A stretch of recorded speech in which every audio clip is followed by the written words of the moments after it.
Question number 82 అండి. Panchayati Raj minister గారు పవన్ కళ్యాణ్ గారు. నమస్కారం అధ్యక్ష. గౌరవ సభ్యులు అడిగిన 4 ప్రశ్నలు అడిగారు అధ్యక్ష. దానిలో 14 మరియు 15 ఆర్థిక సంఘం నిధుల కింద 2019, 2020 నుండి 2023-24 వరకు కేంద్ర ప్రభుత్వం నుండి విడుదలైన మరియు గ్రామ పంచాయతీలకు విడుదల చేసిన మొత్తాల వివరాలను సంవత్సర వారీగా తెలియజేస్తారని. అధ్యక్ష, సంవత్సరాల వారీగా గ్రామ పంచాయతీలకు 14 మరియు 15 ఆర్థిక సంఘం ద్వారా 2019, 20 నుండి 23, 24 వరకు విడుదలైన గ్రాంట్ వివరాలను ఈ విధంగా తెలియజేస్తాం అధ్యక్ష. 14 ఆర్థిక సంఘం 2019, 20 ఆర్థిక సంవత్సరంలో కేంద్ర ప్రభుత్వం ద్వారా విడుదలైన మొత్తం 2,336,56 అధ్యక్ష. ఆంధ్రప్రదేశ్ ప్రభుత్వం ద్వారా గ్రామ పంచాయతీలకు విడుదలైన మొత్తం 2,336,56 అధ్యక్ష.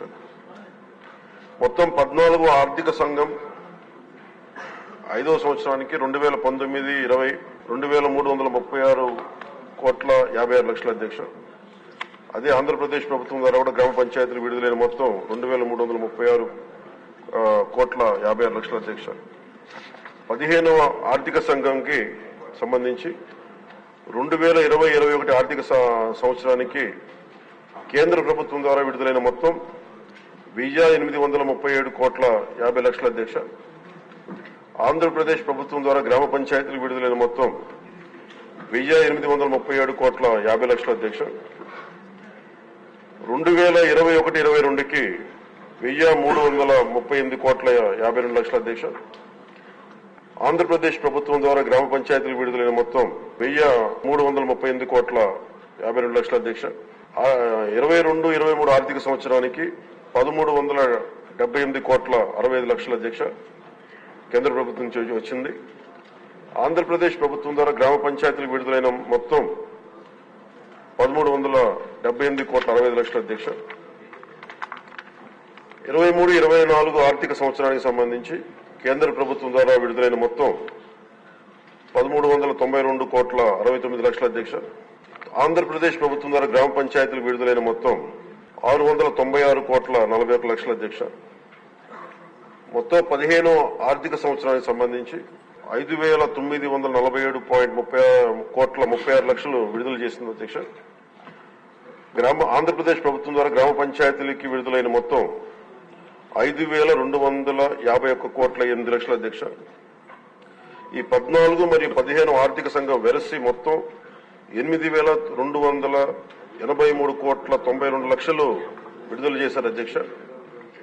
ఆంధ్రప్రదేశ్ ప్రభుత్వం మటుకు 7,587,64,00,000 విడుదల చేశారు అధ్యక్ష గ్రామ పంచాయతీలకి. కేంద్ర ప్రభుత్వం ద్వారా విడుదలైన మొత్తంలో ఇంకా 696,28,00,000 ఆంధ్రప్రదేశ్ ప్రభుత్వం ద్వారా గ్రామ పంచాయతీలకి ఇంకా విడుదల కావాల్సింది అధ్యక్ష.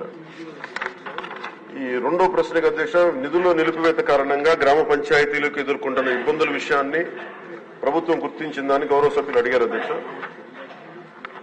గుర్తించాం అధ్యక్ష. సకాలంలో నిధులను విడుదల చేయనందున ప్రభుత్వం ఈ కింద సమస్యలను గుర్తించింది. 1, గ్రామాల్లో పారిశుద్ధ్యం సరిగ్గా లేకపోవడం, పారిశుద్ధ్య కార్మికులకు నెలవారీ వేతనాలు చెల్లించకపోవడంతో అనేక గ్రామ పంచాయతీల్లోని 21,000 మంది పారిశుద్ధ్య కార్మికులు విధులకు హాజరు కావడం లేదు. తమ పనిని కొనసాగిస్తున్న దాదాపు 23,000 మంది పారిశుద్ధ్య కార్మికులకు చెల్లించాల్సిన బకాయిలు 103 కోట్లు ఉన్నాయి అధ్యక్ష, ఇంకా పెండింగ్ లో ఉన్నాయి. తగినంత మంచి పారిశుద్ధ్య కార్మికులు లేనందువల్ల గ్రామాల్లో చెత్త కుప్పలుగా పెరిగిపోయి ఆరోగ్యానికి హాని కలిగిస్తా ఉంది. తాగునీరు సంబంధించి అధ్యక్ష రెండో అంశం, మోటారు మరమ్మతులు చేపట్టకపోవడం, పైప్ లైన్ లీకేజీలు, నీటి క్లోరినేషన్ మరియు నీటి సరఫరా కార్మికులకు చెల్లింపులు చేయకపోవడం మొదలగు కారణాల వల్ల నీటి సరఫరా పథకాలు కూడా నిర్వహణ దెబ్బతిన్న అధ్యక్ష. అలాగే మూడో అంశం, వీధి దీపాలు.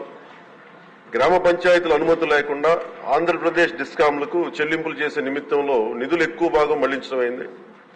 ఎల్ఈడి వీధి దీపాలను వెలిగించడం మరియు నిర్వహణ సరిగ్గా లేనందున అనేక వీధి దీపాలు పనికి రాకుండా పోయాయి.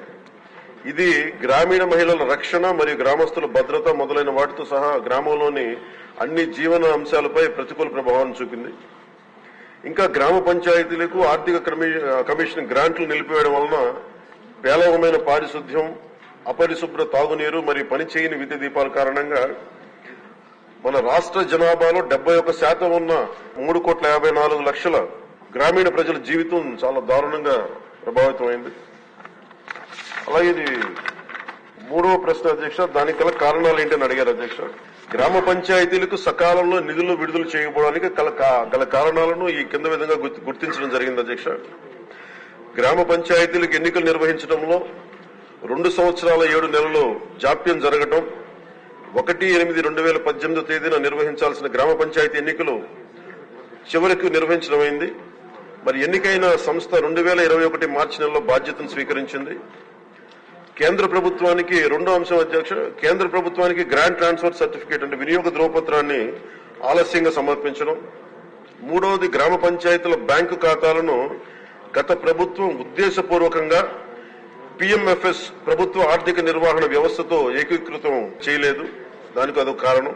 4వది కేంద్ర ప్రభుత్వ పంచాయతీరాజ్ మంత్రిత్వ శాఖ నుండి కేంద్ర బృందం ఆంధ్రప్రదేశ్లోని గ్రామ పంచాయతీలను సందర్శించిన సమయంలో వారు చేసిన ప్రతికూల పరిశీలనలు. ఈ పై కారణాల వల్ల గ్రామ పంచాయతీలకు సకాలంలో ఆర్థిక సంఘం గ్రాంట్లు పొందలేదు అధ్యక్ష. ఫలితంగా గ్రామ పంచాయతీల ఆర్థిక పటిష్టతకు తీవ్ర నష్టం వాటిల్లింది. అలాగే గౌరవ సభ్యులు అడిగిన 4వ ప్రశ్న అధ్యక్ష. గ్రామ పంచాయతీలు నిధులు విడుదలకు చేయుటకు ప్రభుత్వం తీసుకున్న చర్యలు ఏమిటని. గత ప్రభుత్వం నుండి ఆర్థిక దుర్నిర్వహణకు ప్రభుత్వం వారసత్వంగా పొందింది అధ్యక్ష. మరి మిస్ మేనేజ్మెంట్ కానీ, అలాగే అందువల్ల రాష్ట్రంలోని గ్రామ పంచాయతీల ప్రస్తుత ఆర్థిక స్థితి యొక్క వారసత్వాన్ని ఈ ప్రభుత్వం తీసుకుంది అధ్యక్ష. మరి సకాలంలో నిధులు విడుదల వీలు కల్పించడానికి మరియు గ్రామ పంచాయతీలు పటిష్టపరచడానికి కూడా రోడ్ మ్యాప్ ని రూపొందించడం అవుతుంది అధ్యక్ష.